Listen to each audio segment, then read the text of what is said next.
Hey guys, welcome back to Bombchu.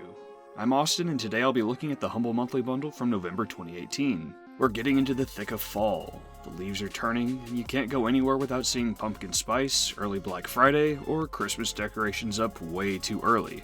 Let's warm up with a bundle and dive right in.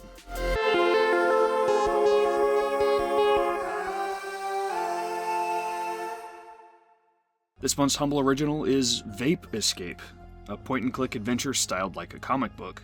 You are an ape, and humans are using your brain to vape. Yeah, you heard me. You're on a spaceship, and the captain passes out after taking a fat rip. You have to find a way home, but you can't read or understand words. So, what do? Vape for knowledge, of course. There's some great humor here, though it comes with some old-style point-and-click puzzles, so depending on how you feel about that genre, your patience may not last long. It's a weird game, but that's par for the course with Humble Originals, and I got at least a kick or two out of it.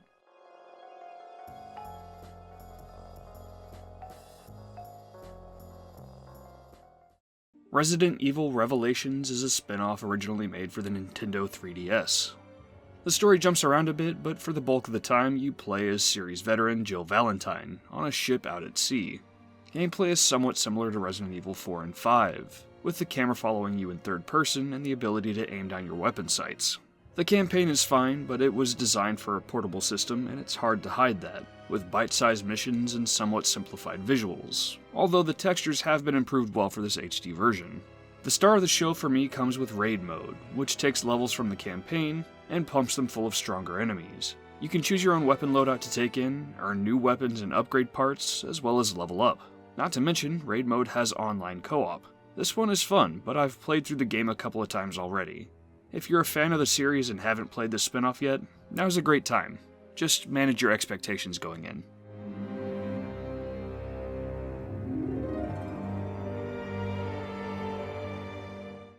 Dead Island Definitive Edition is the remaster of the game that just won't die. Known for having one of the best game trailers in history, the game that finally arrived in 2011 was not what people expected.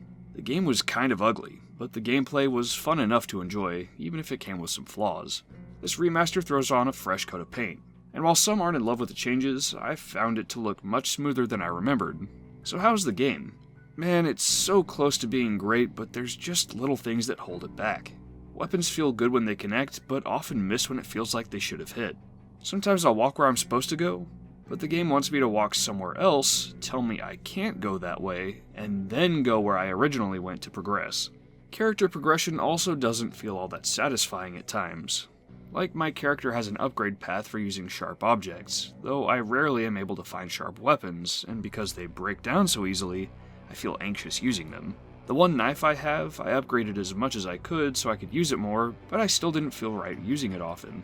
These aren't game killers, but they are frustrating. A big perk in the game's favor is that it has co-op, which helps you get through zombies a lot more quickly and safely than on your own. Dead Island holds up better than I remember, though I don't know if it's improved enough for me to want to play it a second time.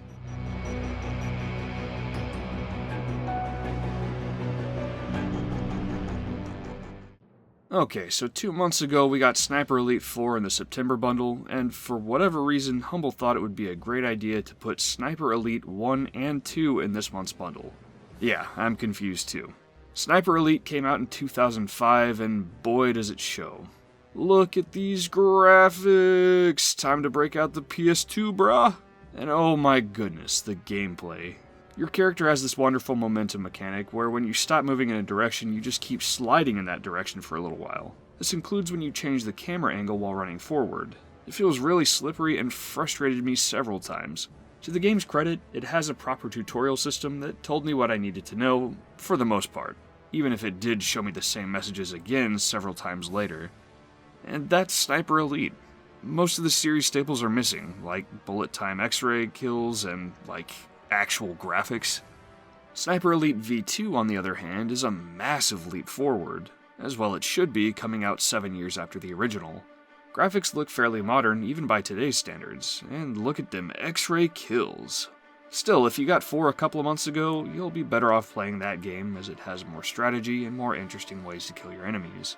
Here you can sit in one spot, peek your head out and pop someone, recover your health by going back into cover for a moment, and then doing the same thing until you've killed everyone. Try that in Sniper Elite 4 and you're gonna get killed really quick.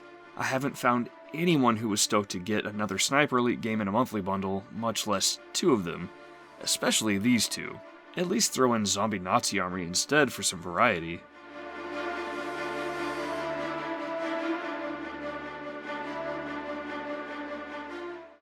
This next section I covered at the end of last month's bundle. If you've already seen my coverage of Hitman, Hollow Knight, and 7 Days to Die, you may want to skip ahead. Timestamps for each game in the bundle are listed down below.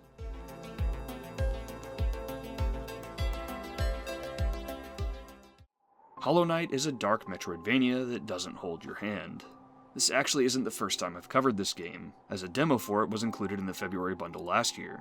It's a Metroidvania, so of course there's lots of fighting and platforming, and lots of come back here later when you have the right power-up spots.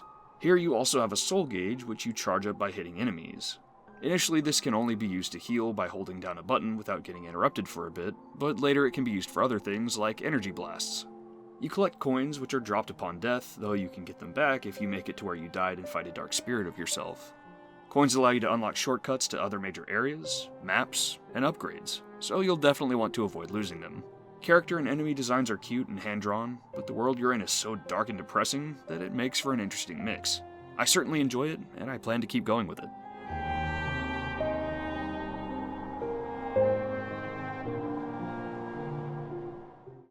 Hitman, the complete first season, is Agent 47's return to form that was marred by a weird way of selling the game. However, humble subscribers don't seem to need to worry about that because the episodes players were expected to buy seem to all be here in the bundle. Now for the bad news. I suck butt at Hitman. Hitman requires you to do a lot of observation and planning, followed by slick, stealthy execution. All things that I'm terrible at. A lot of this was tossed out the window for Hitman Absolution, which I had a much easier time with, so if you love Hitman and you hated Absolution, you'll probably love this one. I spent a long time looking for poison, put the poison in a soup that a chef was preparing after I distracted him with a coin, and then my major accomplishment was making the chef hurl in the girl's bathroom, so I knocked him out, stole his clothes, and I forgot to hide him, and some women found a naked man in the girl's bathroom, and I probably ruined that guy's life. It's a shame he wasn't my target. Hitman's not for me, but I could never say it's a bad game.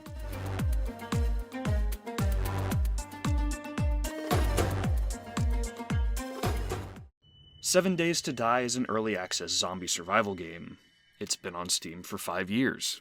It's still in alpha. The last significant patch came out a year ago, and the game runs and looks like poopy. Oh yeah, and it's a survival game. Y'all know I hate those. I played this one with my wife, or at least I tried to. I joined her server and it spawned us very far from each other. I ended up finding a zombie, punched it a lot of times, and it just wouldn't die. It ended up killing me and I spawned even further away from my wife. I started walking her way, not finding any of the materials I needed along the way. How does that keep happening to me every time I play one of these? And along the way I found an interesting looking pit. I went to check it out, finding there was a crafting table to make use of all the materials I didn't have, and a wall I could try to punch 200 times to get through. There was no other way out of the pit. There's no respawn button. I tried leaving the game and coming back, and it put me right back inside of the pit. There wasn't even a way to kill myself to respawn. So I quit there. I don't like this game.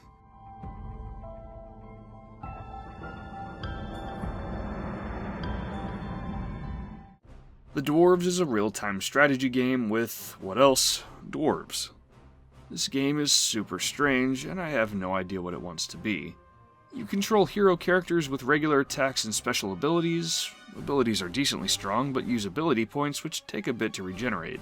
There are also so many enemies to fight at any given time that the strength of your abilities end up not feeling that significant in the grand scheme of things.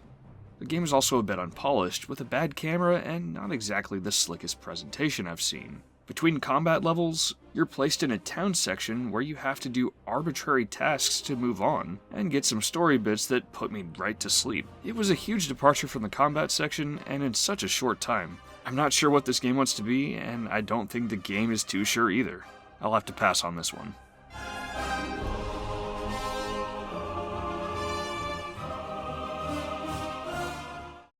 Hard Reset Redux is the remaster of Hard Reset from 2012.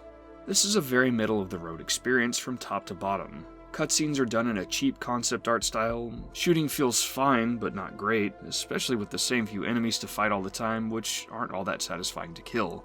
Rather than each area feeling like part of a world, they just feel like levels in a generic video game. They don't suck, they just aren't great. Did you just start gaming on PC?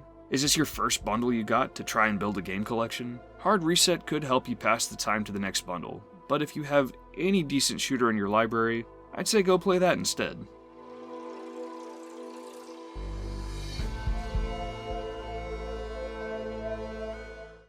So overall, how was this bundle?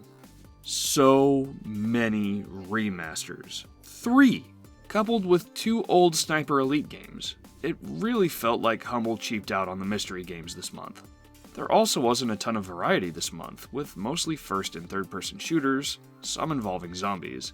Humble recently offered up Kingdom Come Deliverance as an incentive to new subscribers, and that must have cost them a chunk of change, which they seem to have taken out of the value of this month's bundle.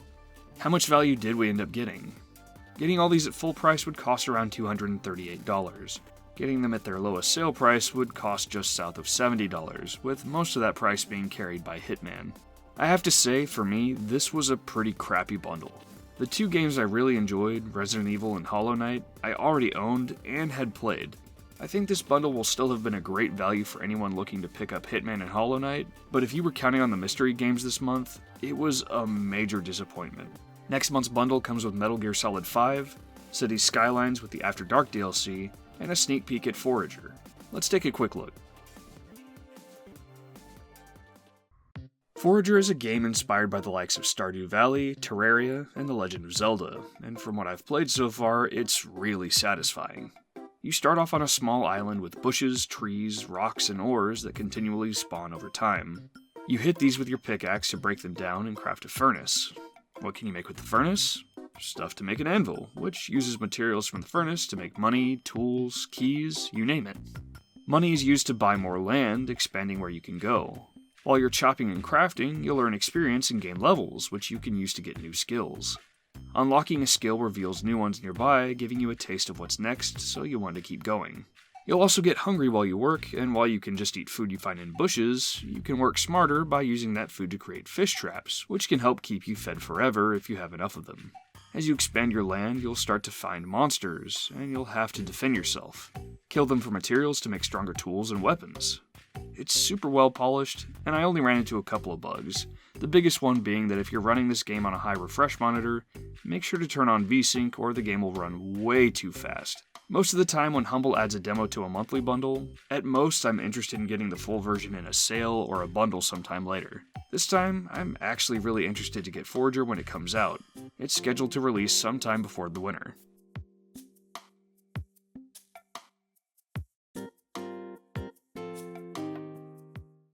Cities Skylines is the city-building game that dethroned SimCity as the king of the genre.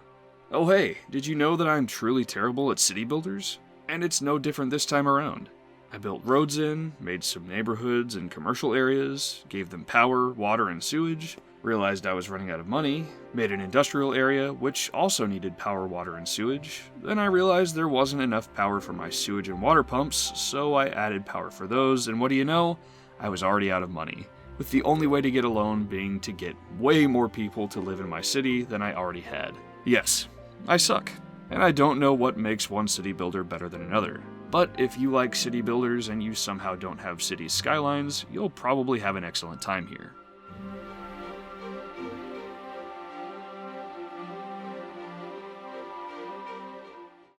Metal Gear Solid 5 is the final game in the Metal Gear series. Yes, I did say final. We gave Konami a chance to make something without series creator Hideo Kojima, and what did they do? They made Metal Gear Survive. That's what they did. Included in this package is the prologue, Ground Zeroes, the main game, The Phantom Pain, and the Definitive Experience DLC. I don't even know where to begin with trying to briefly cover this game. If you've never played a Metal Gear game, don't worry. The complicated backstory is there, but it's really not needed to understand what's going on. Fans of the series, you'll understand a few bits and pieces better than everyone else, but if you like the series for the story, 5 is a significant shift, with Big Boss not doing a ton of talking. You still get some of that super serious stuff juxtaposed with really silly over-the-top stuff, but the tone is definitely more serious overall than in past games.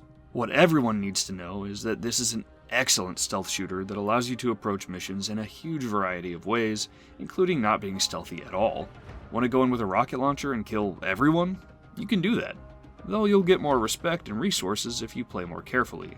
Rather than kill a guard, why not put him to sleep, attach him to a balloon, and kidnap him to work for you? There's just a huge wealth of gameplay options, with none of them being the wrong way to play. If you like third-person games where you can shoot people, you will find a way to play that you can enjoy. My only advice to you would be this: don't get tied up doing side missions for too long. They get very repetitive, and it's not super rewarding to keep doing them. Oh yeah, and I almost forgot, this game has an online mode, and it's actually pretty solid.